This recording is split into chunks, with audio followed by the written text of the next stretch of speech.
Let's move on to 14 before we get to Sea King. Sounds like we're pretty keen on this galloper. Obviously, short SP in the Ebor, fantastic at a Bendigo Cup. We've talked about how that ties into One Smooth Operator. Where do you have the two Bendigo Cup and Geelong Cup ratings? They're similar? Yeah, they were very similar, and we were at risk of agreeing on too many things today. But Real shame. yeah, no, they popped out very similarly, and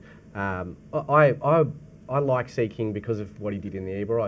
The race was well and truly over when he was running on, but he was held up. It was quite a tragic sort of thing for his finishing position. He probably would have placed, and so I would prefer him. I don't really think there's an edge in his price here at 10 to 1.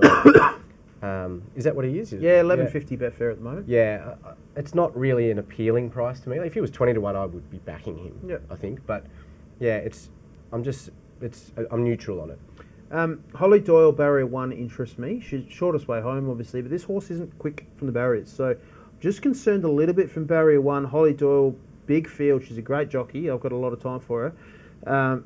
Very good jockey, but barrier 1 for a horse that could be slowly away. I'm a little scared could be buried the fence with a jockey riding her first Melbourne Cup. That concerns me. Yeah, it's a real rocks or diamonds gate, that one. So I think I'm thinking more like 20 to 1. As I said, I think the overall market probably too short. But yeah, real rocks or diamonds gate, which is probably a good thing if you're trying to win the race rather than just run well. So I think things could pan out really well for him from barrier 1 if he, as you say, steps well, gets into a good spot, and all the seams open at the right time for Holly. Then all of a sudden it could be the draw that wins him the race.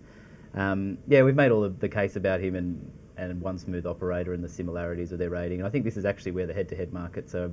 They come to the fore, because I couldn't have him as short as he is in the overall betting at the moment. But I see an angle to back him anyway as a horse I like. And then that is head-to-head against One Smooth Operator. So it gives you a way to pitch in and say, okay, I don't think his price is too big in the overall market, but I do see a clash within that market that I don't like, an inefficiency, if you like, inside the market. So that's the way for me to get involved and play Sea King. I think that the interesting thing for me is, as well, like One Smooth Operator comes down here and wins at Geelong like he did, looked great, and rated really well, and you sort of go, gee whiz, he's won the Geordie Melbourne Cup and he's had 1,000 spins on the Syntho. What is this? Whereas Sea King comes and runs a career best and wins the Bendigo Cup, and you think, yeah, he's got a pretty trendy profile. He's going the right way. So that's a lot more appealing to me than the other way around. So yeah, there's the head-to-head markets gives you a way to pitch in. Love that. He looked home a long way out in the Bendigo Cup.